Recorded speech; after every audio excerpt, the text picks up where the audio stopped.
वहां वक्फ की रचना कर। इसमें दान देता है, वो शब्द का बड़ा महत्व है।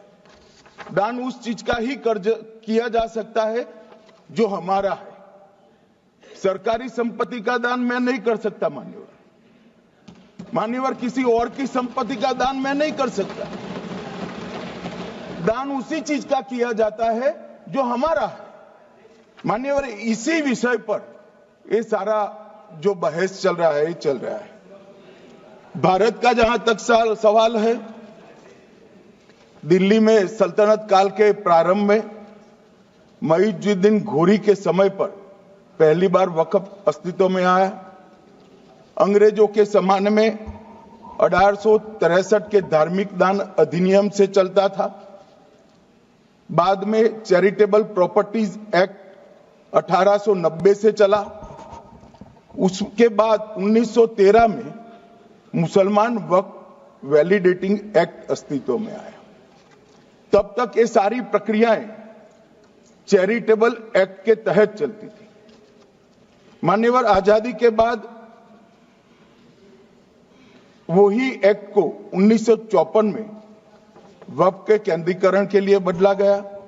95 में वक्फ न्याय अधिकरण और वक्फ बोर्डों की स्थापना की। अब ध्यान से सुनिएगा मान्यवर, वक्फ परिषद और वक्फ बोर्ड ये 1995 से आए।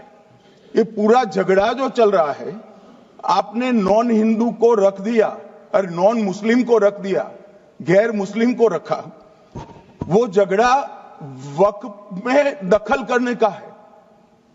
पहले तो वक्फ में कोई गैर इस्लामिक सदस्य आएगा ही नहीं, ये स्पष्टता समझ लीजिए। ना मुतवल्ली गैर इस्लामिक होगा, ना वाकिफ गैर इस्लामिक होगा। मान्यवर, वहां कोई प्रोविजन नहीं है। जो धार्मिक संस्थाओं का संचालन करते हैं उसमें कोई गैर मुस्लिम व्यक्ति रखने का प्रावधान किया भी नहीं है, हम करना भी नहीं चाहते हैं मान्यवर। इसलिए जो बड़े बड़े भाषण करते हैं कि समानता का अधिकार चला गया, दो धर्मों के बीच में समानता नहीं रही, मुसलमानों के धार्मिक अधिकारों के बीच में दखल खड़ी हो जाएगी, कुछ नहीं होने वाला मान्यवर। इस दृष्टि से देखें तो 1995 तक वक्फ की काउंसिल और वक्फ बोर्ड था ही नहीं, वो तो 95 से आया। और मान्यवर, ये जो भ्रम खड़ा किया जाता है कि ये एक्ट मुस्लिम भाइयों के धार्मिक क्रियाकलापों के अंदर, उनके दान की हुई संपत्ति के अंदर दखल करने का है, ये बहुत बड़ी भ्रांति फैलाकर माइनॉरिटी को डराकर अपनी वोट बैंक खड़ी करने के लिए किया जा रहा है मान्यवर। कहां पर गैर मुस्लिम सदस्य रखे जाएंगे? परिषद में और वक्फ बोर्ड में। उसका काम क्या है? उनका काम धार्मिक क्रियाकलापों को कुछ चलाने का नहीं है।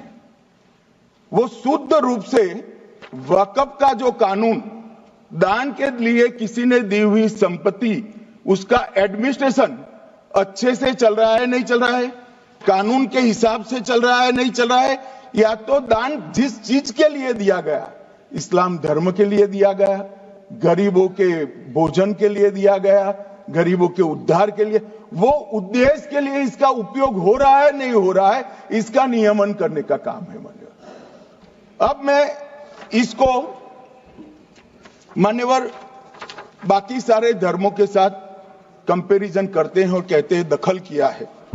मैं उसको स्पष्ट करना चाहता हूं। मान्यवर, वक्फ जो है वो हमारे यहां ट्रस्ट एक्ट है, इसमें ट्रस्ट है। तो ट्रस्ट के अंदर जो ट्रस्ट को बनाते हैं वो ट्रस्टी होते हैं और एक मैनेजिंग ट्रस्टी होते हैं। वक्फ में वाकिफ होता है, वक्फ होता है और मुतवल्ली होता है। ये सारे इस्लाम के अनुयायी हैं।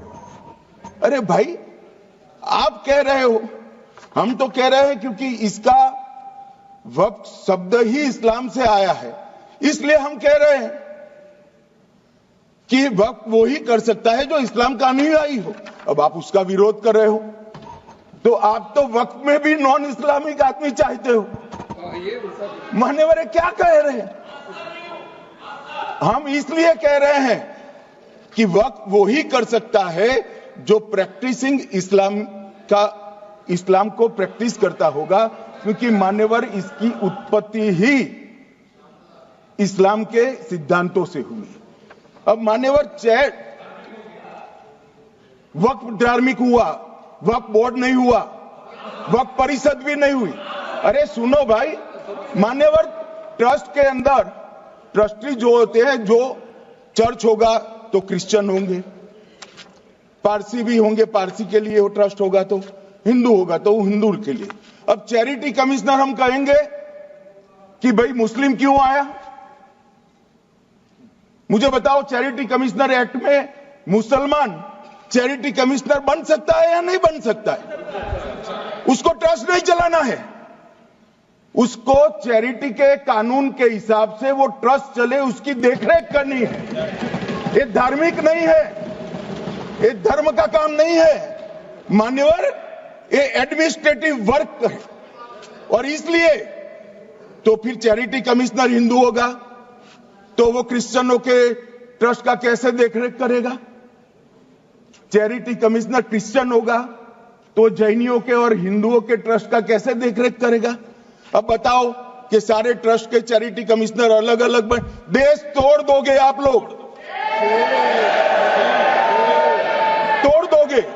हमने साहब, मैं अभी भी आपके माध्यम से, इस सदन के माध्यम से देश भर के मुसलमान भाइयों बहनों को कहना चाहता हूं, आपके वक्फ में एक भी नॉन मुस्लिम नहीं आएगा। ये एक्ट में ऐसा कोई प्रावधान नहीं। मगर जो वक्फ बोर्ड है और वक्फ परिषद है, उसका काम क्या है? वक्फ की संपत्तियां मान्यवर बेच खाने वाले लोगों को पकड़कर इसके बाहर निकालने का। वक्फ के नाम पर औने पौने दाम में संपत्तियों को 100-100 साल तक किराए पे देने वाले लोगों को पकड़ना है। वक्फ का जो पैसा होता है, इनकम जो घिरती जा रही है, जिसके माध्यम से माइनॉरिटी का विकास करना है, माइनॉरिटी को आगे बढ़ाना है, इस्लाम धर्म की सारी धार्मिक संस्थाओं को पुख्ता करना है, ये पैसा जो चोरी होता है ना, उसको पकड़ने का काम वक्फ बोर्ड, वक्फ परिषद करे। और मान्यवर वो चाहते हैं कि इनके राज में जो मिलीभगत चली वो चलती रहे, ये नहीं चलेगी, ये नहीं चलेगी। और मान्यवर मैं आज आपको बताना चाहता हूं क्या स्थिति हुई है।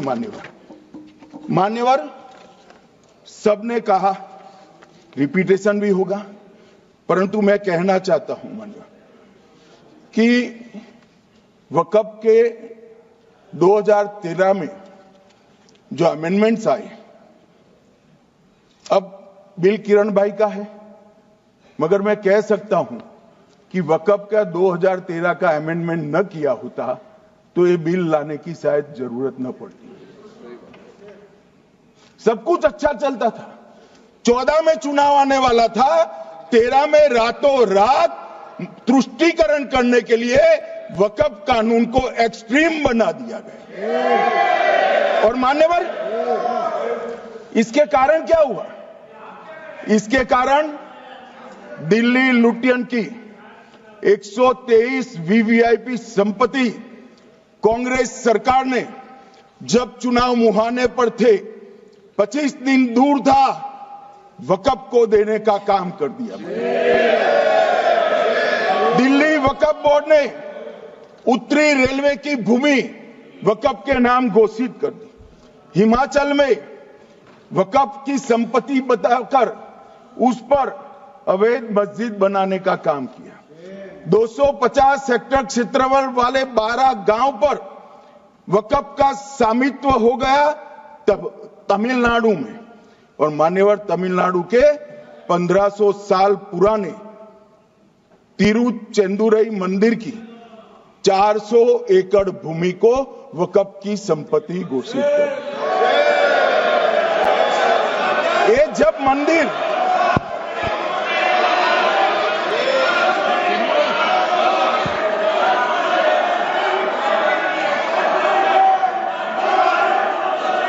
आपको मौका मिले जब अपनी बात कह देना, प्लीज बैठिए। मान्यवर कर्नाटक की आपको मौका मिले जब अपनी बात कह देना, आप भी बहुत मिसलीड करते हैं। बैठिए गृह मंत्री जी। मान्यवर कर्नाटक की मणिपट्टी समिति का रिपोर्ट में पढ़ रहा हूं, इसमें मेरा कुछ नहीं है, खड़े मत हो जाना। ये मणिपट्टी समिति का रिपोर्ट है। 29,000 एकड़ भूमि वक्फ की बिजनेस के उपयोग के लिए किराए पर दे दी। मान्यवर 2001 से 12 के बीच 2 लाख करोड़ की वक्फ की संपत्ति निजी संस्थानों को हस्तांतरित कर दी 100 साल की लीज पर। मान्यवर बेंगलुरु में उच्च न्यायालय में बीच में पढ़ना पड़ा, 602 एकड़ भूमि को जब्त करने से रोकना पड़ा। विजयपुर कर्नाटक के होनवाड़ गांव की 1500 एकड़ भूमि पर दावा कर उसको विवाद में डाला और 500 करोड़ की संपत्ति जिस भूमि का मूल्य है वहां 5 स्टार होटल को महीने 12,000 रुपए के किराए से दे दिया। अब मान्यवर ये कहते हैं कि इसका हिसाब किताब न करो, इसकी देखरेख न करो। भाई ये पैसा जो है देश के गरीब मुसलमान का है, ये गन्ना सोटों की चोरी के लिए नहीं, ये इसको रोकने के लिए। और इनके जो ठेकेदार बैठे हैं मान्यवर, ये यहां गरज गरज कर बोलते हैं, खुद तो समझे बगैर बोलते हैं, कुछ समझ कर बोलते हैं। उनको लगता है कि इससे हम जीत जाएंगे। मान्यवर कर्नाटक में दत्तापीठ के मंदिर पर क्लेम किया, तालीपरंबा 75 साल पुराने एक दावे के आधार पर 600 एकड़ जमीन का दावा किया और ईसाई समुदाय की भी ढेर सारी जमीनों पर कब्जा कर लिया गया। मान्यवर आज देश के कई गणमान्य चर्च और चर्च के समूह वक्फ बिल का समर्थन कर रहे हैं। उनको लगता है कि इसका विरोध कर हम मुस्लिम भाइयों की सिंपैथी जीतकर अपनी वोट बैंक पक्का करेंगे, उसमें कोई फायदा नहीं होगा अखिलेश। इसलिए कि 4 साल में मुस्लिम भाइयों को मालूम पड़ जाएगा कि कानून तो उनके फायदे में है। और इसके साथ ये दक्षिण के सारे जो सांसद बोल रहे हैं, अपनी अपनी कॉन्स्टिट्यूएंसी में सारे चर्च को मान्यवर नाराज कर रहे हैं, उनको पता नहीं, सारे चर्च को नाराज कर रहे हैं। सारे चर्च ने रिजोल्व किया है कि हम खिलाफ इसका हम समर्थन करते हैं। मान्यवर तेलंगाना में 66,000 करोड़ की 1700 एकड़ जमीन पर दावा कर दिया। असम में मोरीगांव जिले की 134 एकड़ भूमि पर दावा हुआ। बिहार का मैं लालू जी के कोर्ट के साथ बाद में बताता हूं। गुरुद्वारा से संबंधित हरियाणा की 14 मरला भूमि को वक्फ को सौंप दिया और मान्यवर प्रयागराज में चंद्रशेखर आजाद पार्क को भी वक्फ घोषित किया। और मान्यवर महाराष्ट्र के वडानगे गांव में महादेव की मंदिर पर दावा किया और बीड में कंकलेश्वर मंदिर की 12 एकड़ जमीन वक्फ बोर्ड ने जबरन ले ली। मान्यवर ये सब जब जो चल रहा है, इसमें आज भी मैं स्पष्ट करना चाहता हूं, वक्फ जो कि मुस्लिम भाइयों की धार्मिक क्रियाकलाप और उनके बनाए हुए दान से ट्रस्ट है, उसमें सरकार कोई दखल करना नहीं चाहती है। मुतवल्ली भी उनका होगा, वाकिफ भी उनका होगा, वक्फ भी उनका होगा। परंतु वक्फ की संपत्ति, इसका रख रखाव ठीक से हो रहा है नहीं। वक्फ का संचालन कानून के हिसाब से हो रहा है, निजी उपयोग के हिसाब से। सैकड़ों साल पहले किसी बादशाह ने दान किया, हमारी भाषा में कहो तो धर्मादा किया। अब इसकी संपत्ति को आप 12,000 रुपये में 5 सितारा होटल बनाने के लिए दे देते हो, ये उचित है क्या? भाई वो पैसा गरीब मुसलमान के कल्याण के लिए करिए, तलाकशुदा महिलाओं के कल्याण के लिए करिए, जो अनाथ बच्चे हैं उसके कल्याण के लिए करिए। मानिए, और ये करने की जगह बेरोजगार मुसलमान युवाओं के लिए स्किलिंग का काम करिए।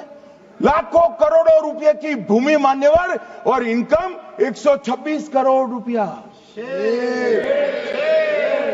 रेलवे की जितनी जमीन है, जिसमें हजारों करोड़ लाखों करोड़ का रेलवे का कारोबार चलता है, इतनी भूमि वक्फ के पास है और इनकम 126 करोड़ रुपए। मान्यवर कहते हैं कि इनकम का क्या उद्देश्य है?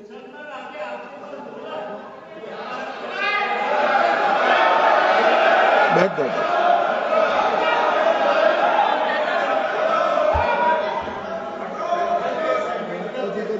मान्यवर, मैं दादा की टेंशन समझ रहा हूं, ये बंगाल के मुसलमान भी सुन रहे हैं, तो उनको टेंशन होना स्वाभाविक है।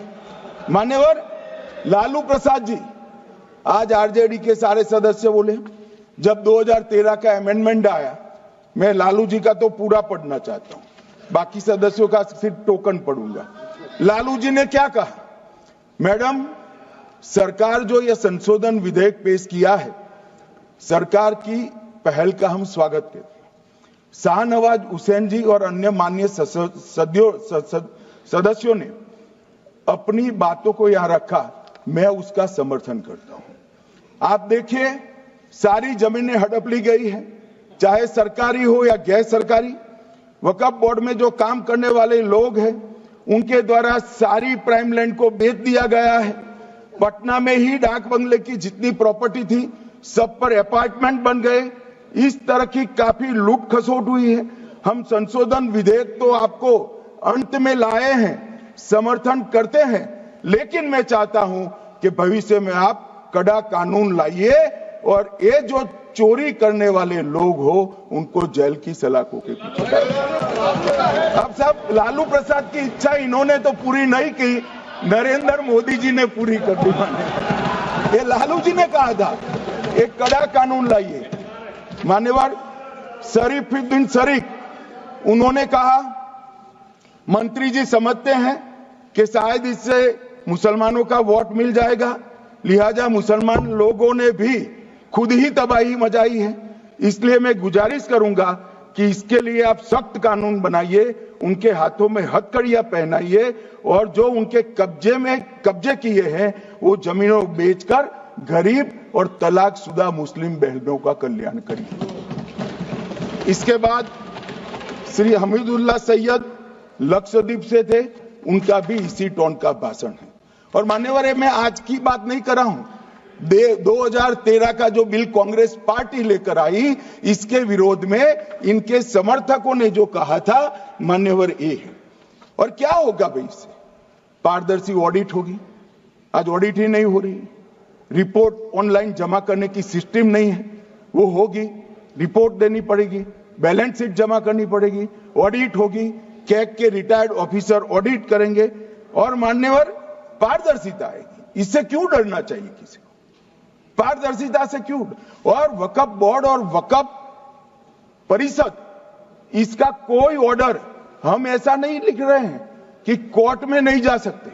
आपने तो कर दिया था कि एक ऑर्डर को कोई कोर्ट में चैलेंज ही नहीं कर सकता, पूरा संविधान वहां समाप्त कर दिया मान्यवर। और मान्यवर, हम तो इसको कहते हैं कि कोई भी चैलेंज कर सकता है कायदे की अदालत में। इस देश में संविधान का राज है, ग्रीवेंसेस जिसका भी हो कोर्ट में जा सकता है। 2013 में जिसकी भूमि हड़पी, इसके ग्रीवेंसेस को भी कोर्ट के फोरम से बाहर करने का पाप एक कांग्रेस पार्टी ने किया। मान्यवर, एक अफवाह और फैला रहे, प्रोस्पेक्टिव इफेक्ट से आ रहा है। मैं स्पष्ट कर देना चाहता हूं, इस सदन में बोलने के वक्त जिम्मेदारी के साथ बोलना चाहिए। अगर ये कानून का पहला पेज और तीसरी तक धाराएं भी पड़ी होती तो इसमें स्पष्ट लिखा है, ये कानून का अमल जिस दिन पारित होने के बाद भारत सरकार नोटिफिकेशन बाहर निकालेगी उस दिन के बाद होगा। मतलब रिट्रोस्पेक्टिव इफेक्ट नहीं है, मगर मुस्लिम भाइयों को डराया जा रहा है कि रिट्रोस्पेक्टिव इफेक्ट से आएगा। मान्यवर, ये कह रहे कलेक्टर क्यों रखा है? मुझे एक बात बताओ भाई, जो बता सकते हैं। अगर किसी मंदिर के लिए जमीन खरीदनी है तो जमीन की मालिकी किसकी है वो हमारे देश में कौन तय करता है? सबको मालूम है, कलेक्टर करता है सर, रेवेन्यू ऑफिसर वही है। तो अगर वक्फ की भूमि जो वक्फ कर रहा है उसकी है या नहीं है, इसकी जांच कलेक्टर करे तो इसमें आपत्ति क्या है? वक्फ तो दान है भाई, और दान अपनी संपत्ति का किया जा सकता है, किसी और की संपत्ति का नहीं किया जा सकता। गांव में कोई बेचारा अमेरिका गया है 4 महीने पढ़ने के लिए, घूमने के लिए, आता है तो कि वक्फ घोषित हो गया। कोई कारोबार करने के लिए दिल्ली आया, आता है तो कि वक्फ घोषित हो गया। अरे ऐसे नहीं होता भाई, कलेक्टर को पूछना पड़ेगा सरकारी संपत्ति है या नहीं है, इसकी जांच करनी चाहिए या नहीं करनी चाहिए। ढेर सारे मंदिर बनते हैं, बने भी है, बनेंगे भी, ढेर सारे चर्च बने हैं, गुरुद्वारे बने हैं, सरकारी संपत्ति पर बन सकते हैं क्या? नहीं बन सकते मान्यवर। जहां वक्फ की घोषणा होती है वो भूमि सरकारी है या नहीं है वो सत्यापित करना ही चाहिए, और कलेक्टर के अलावे इसको कोई सत्यापित नहीं। मान्यवर, इन्होंने मैंने पहले भी बताया मान्यवर, कोर्ट को भी रास्ते से निकाल दिया। मैं बाद में बात करता हूं मान्यवर, ये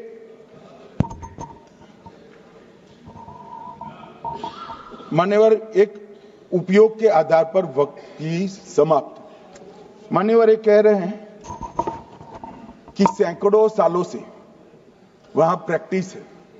अब वो तो वक्फ रजिस्टर हो गया, आपने घोषित कर दिया, वक्फ में रजिस्टर भी हो गए, अब इसका सवाल नहीं है। मगर सैकड़ों साल की प्रैक्टिस, मुगलों के समय की प्रैक्टिस आज घोषित की जा सकती है क्या? अगर वहां नमाज पढ़ रहे हैं तो लोग देखते होंगे, कब्रिस्तान होगा लोग देखते होंगे, दरगाह होगी तो लोग देखते होंगे, और घोषित भी हो चुका होगा, रजिस्टर भी हो चुका होगा। अब अगर आप वक्फ घोषित करना है तो उसको ऐसे नहीं कर सकते मान्यवर, अधिकृत करना चाहिए। मान्यवर,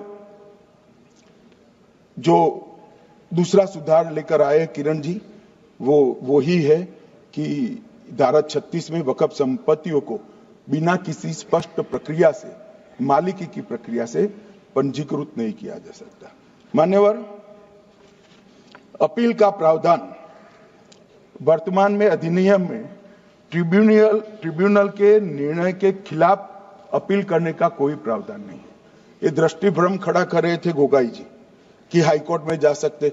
हाईकोर्ट में सिविल सूट नहीं जा सकता, रीट के अधिकारों का उपयोग कर हाईकोर्ट में जा सकते हैं। सिविल सूट में ज्यादा प्रोटेक्शन मिलता है मूल मालिक को, आपने सिविल सूट को खत्म कर दिया था।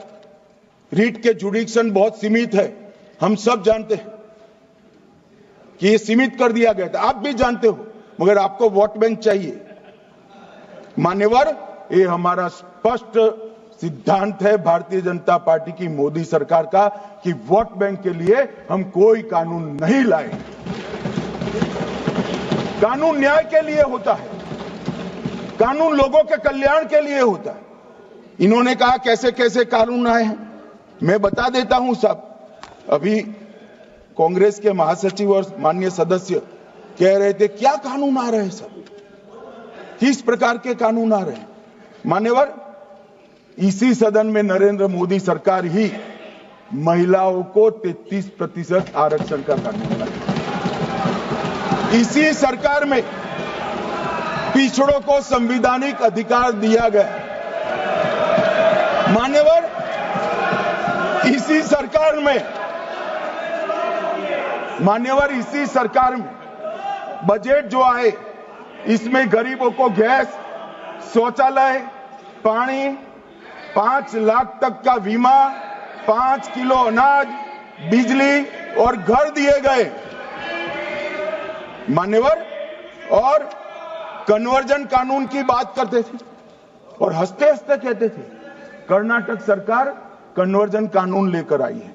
सबसे पहला कन्वर्जन कानून उड़ीसा और मध्य प्रदेश में कांग्रेस सरकार लेकर आई, मगर उस वक्त कांग्रेस सरकार तुष्टीकरण की नीति पर नहीं चलती थी, महात्मा गांधी के सिद्धांतों पर चलती थी। मध्य प्रदेश और उड़ीसा में सबसे पहला कन्वर्जन के खिलाफ कानून कोई लाए तो कांग्रेस पार्टी लाई, और मुझे गर्व है मेरी पार्टी की सरकारें कन्वर्जन पर कानून लाती है। मान्यवर, सबको अपना धर्म का अनुसरण करने का अधिकार है, कोई शौक से करे, मगर लोभ, लालच, भय, इससे धर्म परिवर्तन नहीं कराया जा सकता। किसी गरीब के पास खाना नहीं है, खाना देकर उसका धर्म बदला दोगे? कोई थोड़ा कम पढ़ा लिखा व्यक्ति है, उसका धर्म बदला दोगे? ऐसे नहीं होगा मान्यवर। और आपने भी किए हैं कानून, आप नए नए आए हो, आपको मालूम नहीं है मान्यवर, इनको मालूम नहीं, अभी अभी आए हैं 5 साल से। ये कांग्रेस पार्टी ने कानून किए थे मान्यवर। अपील का प्रावधान भी हमने आगे बढ़ाया और गैर मुसलमानों के द्वारा दान की गई संपत्तियों पर, गैर मुसलमानों की दान की संपत्तियों पर वक्फ अधिनियम को हमने लगने से मना कर दिया। मानव, उनके लिए चैरिटी कमिश्नर का कायदा है। ये प्रैक्टिसिंग इस्लाम, जो इस्लाम की प्रैक्टिस करते हैं, इसीलिए मान्यवर हमने ओवरराइडिंग इफेक्ट को भी समाप्त कर दिया। मान्यवर, ट्रस्ट का नियमन करने का जो कानून होता है, जैसे चैरिटी कमिश्नर के कानून में कोई ओवरराइडिंग इफेक्ट नहीं है। जहां क्लासेस आते हैं वहां ओवरराइडिंग इफेक्ट होती है। यहां ओवरराइडिंग इफेक्ट इसलिए दिएगी कि आप जिसकी संपत्ति हड़पी जाएगी उसको कोर्ट से जाने से रोकना चाहते थे, इसलिए ओवरराइडिंग इफेक्ट जो हमने मान्यवर निकाल दिया है। मान्यवर, एक ऐसी चर्चा लेकर आए कि चर्चा नहीं हुई। मैं आपको बताना चाहता हूं 2013 में जो अमेंडमेंट बिल आया, जिसके कारण ये बिल लाना पड़ा, वो बिल में कुल मिलाकर 5.4 घंटे चर्चा हुई थी, 5.5 घंटे दोनों सदन मिलाकर, और इस बिल में दोनों सदन मिलाकर 16 घंटे चर्चा हो रही है मान्यवर, 16 घंटे। इसके अलावे हमने डिमांड किया समिति बनाओ, समिति भी बनाई, 38 मीटिंगें हुई, 113 घंटे चर्चा हुई, 284 हितधारक बनाए गए, वक्फ बोर्डों की संख्या जो उपस्थित वक्फ बोर्ड भी हुए राज्यों के 25 हुए, राज्य सरकार के प्रतिनिधि 15 राज्य सरकारों के आए, सांसद 8 हुए, विधायक विधान परिषद 7 हुए, और अध्ययन दौरे 3 किए गए, और अल्पसंख्यक आयोगों को भी 5 बुलाया गया। ये सबसे 92.68 लाख करीब 1 करोड़ सुझाव देश भर से ऑनलाइन आए। इसकी मीमांसा कर ये कानून बना है। आप ऐसे इसको खारिज नहीं कर सकते हो पूरी प्रक्रिया को। आप जो कर रहे हैं 5.5 घंटे की प्रक्रिया, ये बहुत लोकतांत्रिक प्रक्रिया है, और हम 16 घंटे चर्चा करते हैं कि चर्चा आपके अनुरूप चर्चा नहीं हो सकती। ये सदन में हर सदस्य बोलने के लिए स्वतंत्र है, कोई परिवार की यहां चलती नहीं है। ये तो जनता के नुमाइंदे हैं, किसी की कृपा से नहीं आए हैं। मान्यवर, वो जो दिल में है, जो जनता की आवाज है, वो रखेंगे। मान्यवर, एक सदस्य द्वारा कहा गया कि ये मिसलीडिंग है कि पुराने कानून में 2013 के जो अमेंडमेंट्स थे उसमें अपील का प्रोविजन था। अब मैं कहना चाहता हूं 83(9) उसमें अधिकरण द्वारा किए गए किसी भी विनिश्चय का आदेश विरुद्ध, चाहे वो अंतरिम हो या फाइनल, इस पर अपील नहीं हो सकती। इसका मतलब अपील का प्रोविजन आपने रखा ही नहीं था। सिविल न्यायालय, राजस्व कोर्ट और अन्य प्राधिकरण उसके अधिकार क्षेत्र पर भी प्रतिबंध लगा दिएगा और सरकारी अधिसूचना जो बाद में वक्फ बोर्ड और वक्फ परिषद के एडवाइस से होगी, इसको भी कोई चुनौती नहीं दे सकता। मान्यवर, मुझे ये बताओ कि अभी अभी फैशन है संविधान लहराने की। ये संविधान के हिसाब से सरकार का या किसी भी निजी संस्था का कोई भी फैसला मान्यवर कायदे की कोर्ट से बाहर कैसे हो सकता है? कोई भी फैसला हो, ये देश की अदालत वो फैसले तक रुचि नहीं रखेगी। नागरिक ग्रीवेंसेस लेकर कहां जाएंगे? जिसकी भूमि हड़प कर ली गई वो कहां जाएगा? ऐसा नहीं चलेगा। आपकी वोट बैंक के लिए आपने किया था, हम खारिज कर रहे हैं, हम खारिज कर रहे हैं। ऐसा नहीं चलेगा। अदालत में जाइए, जिसको ग्रीवेंसेस है इधर और साइड से, और अदालत न्याय करेगी। न्याय के लिए तो अदालतें बनी हैं। और मान्यवर, यहां एक सदस्य ने कह दिया माइनॉरिटी इस कानून को स्वीकार नहीं करेगी। क्या धमकाना चाहते हो भाई? संसद का कानून है, सबको स्वीकार करना पड़ेगा। स्वीकार नहीं करेंगे मतलब क्या है? कैसे बोल सकते हैं कोई? हम कानून को स्वीकार नहीं करेंगे। एक कानून भारत सरकार का है, हर एक पर बंधन करता होगा और इसको स्वीकार करना पड़ेगा। मान्यवर, ये हमने तो खैर वक्फ को छेड़खानी नहीं की। वक्फ बोर्ड और वक्फ परिषद के अंदर बदलाव किया है, मगर वक्फ के लिए भी क्या क्या जजमेंट आए।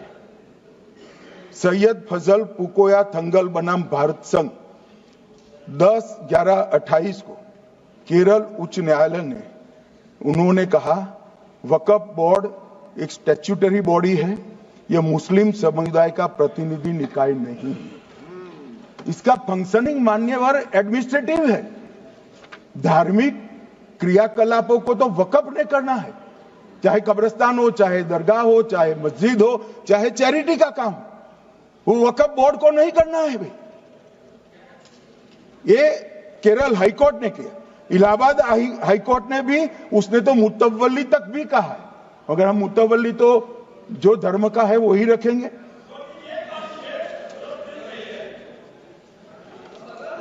मान्यवर, इन्होंने कहा एक मुतवल्ली के कर्तव्य विशुद्ध रूप से धर्म निरपेक्ष कैरेक्टर है, मगर हम मुतवल्ली को छू नहीं रहे। मान्यवर ये कह रहे थे कि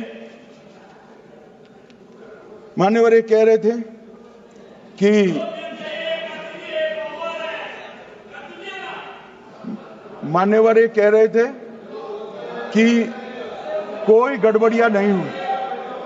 मान्यवर,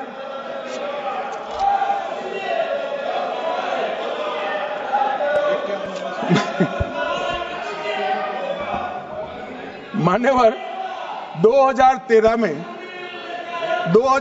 में अन्यायी कानून आया। भाई करने, थोड़ा शांत हो जाइए।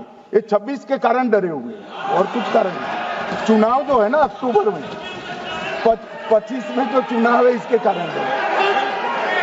मान्यवर भाई बैठ जाओ।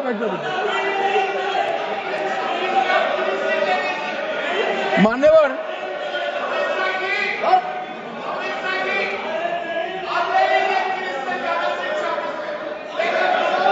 बैठ जाओ। बंगाल में आकर कहूंगा ये राजनीतिक हिसाब किताब का अखाड़ा नहीं है।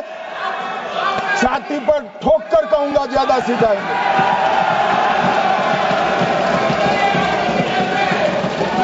मान्यवर 2013 के, अरे बैठ जाओ वकील साहब बैठ जाइए। मान्यवर 2013 में वो भी रिपीट होने वाले हैं। मान्यवर 2013 में बैठ जाओ। मान्यवर 1913 से लेकर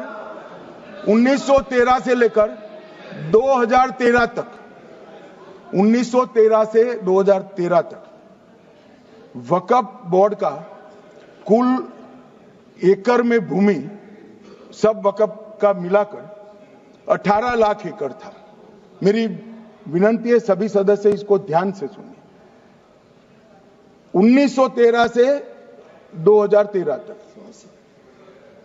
18 लाख एकड़ और 13 से 25 तक एक कानून बनने का परिणाम क्या आया और नई 21 लाख एकड़ भूमि बढ़ गई। अब मान्यवर 39 लाख एकड़ जो भूमि है उसमें 21 लाख एकड़ 13 के बाद है। अब ये कह रहे हैं कि इसका दुरुपयोग नहीं हो रहा है मान्यवर। और लीज पर दी गई संपत्तियां 20,000 थी और 25 में रिकॉर्ड के हिसाब से, हो सकता है गलत भी हो सकता है, रिकॉर्ड्स के हिसाब से शून्य हो गई। तो मान्यवर संपत्तियां कहां गई? मान्यवर बेच दी गई। किसकी संपत्ति से, किसकी परमिशन से बेचा मान्यवर?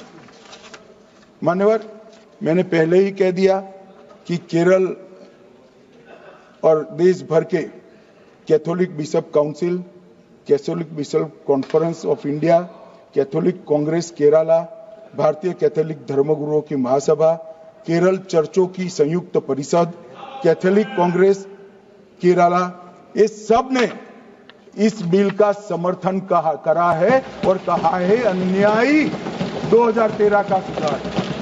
हम अकेले नहीं कह रहे मान्यवर। और मान्यवर इसी एक्ट में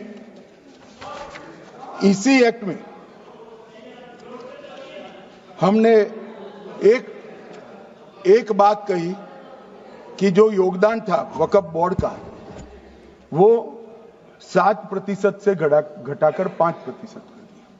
मान्यवर अब ये जो कह रहे हैं ये मुसलमान भाइयों के हित में कह रहे हैं जिसका विरोध कर रहे हैं या अहित में? अगर 7 से 5% हमने कम किया तो ये कहां जाएगा? वो वक्फ में रहेगा। वक्फ बोर्ड का कम किया है। जो मस्जिद चल रही है उसको हमने 2% बढ़ाया है। ये उल्टा समझ रहे हैं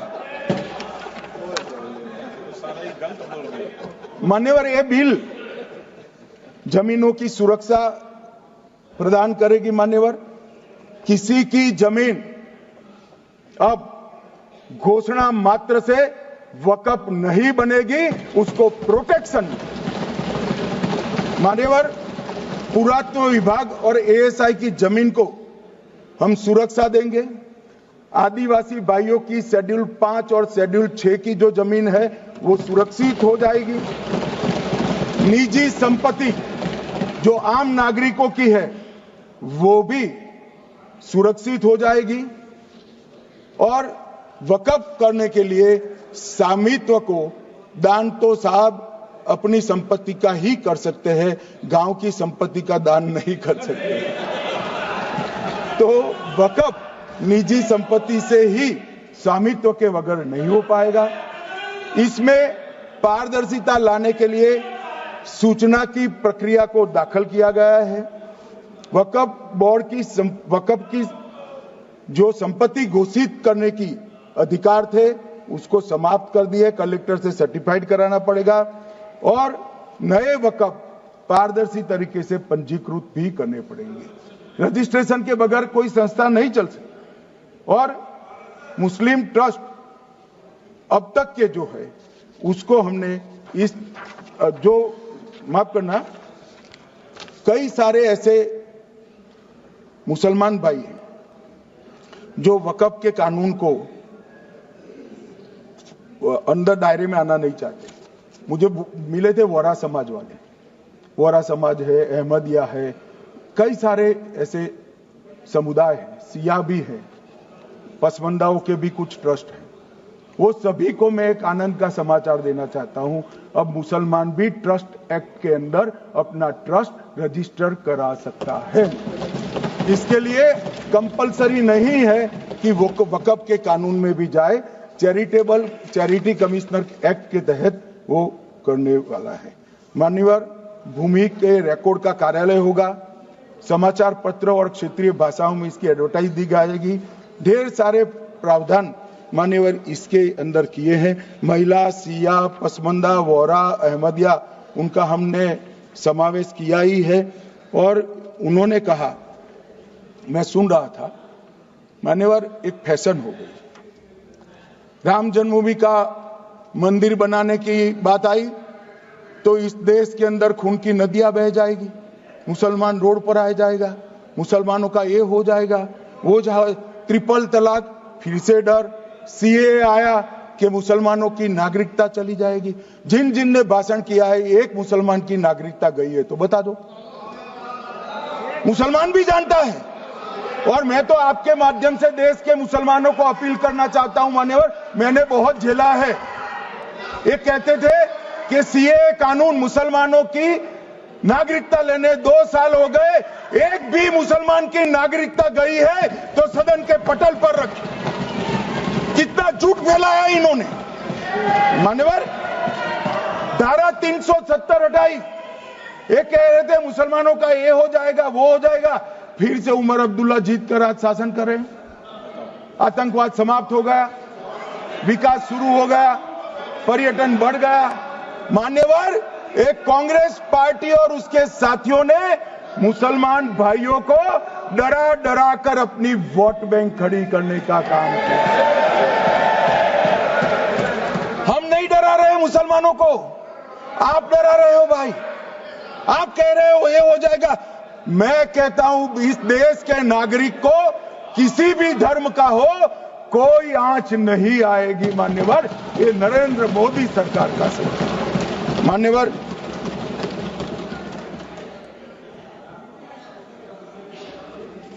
इनको मान्यवर ना पिछड़ों की चिंता है ना मुसलमानों की। ये सालों से जातिवाद और तुष्टीकरण इसके आधार पर काम करते हुए आए हैं और जातिवाद और तुष्टीकरण की राजनीति कर कर अपने परिवार की पॉलिटिक्स को आगे बढ़ाए हैं। मगर 2014 से मान्यवर जातिवाद, तुष्टीकरण और परिवारवाद को एक साथ नरेंद्र मोदी ने समाप्त कर कर विकास की राजनीति इस देश में प्रस्तावित की। पॉलिटिक्स ऑफ परफॉर्मेंस, परफॉर्म करिए और चुनकर आइए। 3 टर्म मोदी जी को चुना है और 3 टर्म भारतीय जनता पार्टी की सरकार रहने वाली है। मेरी बात ठीक कर। मान्यवर, अंत में मैं किरण जी को बहुत बहुत बधाई देना चाहता हूं कि बहुत अभ्यास कर कर सारे दूषणों को निकालकर वक्फ कानून को शुद्ध, पारदर्शी और उद्देश्यों को समर्पित बनाने का काम रिज्जू साहब लेकर आए हैं। मैं इसका समर्थन करता हूं।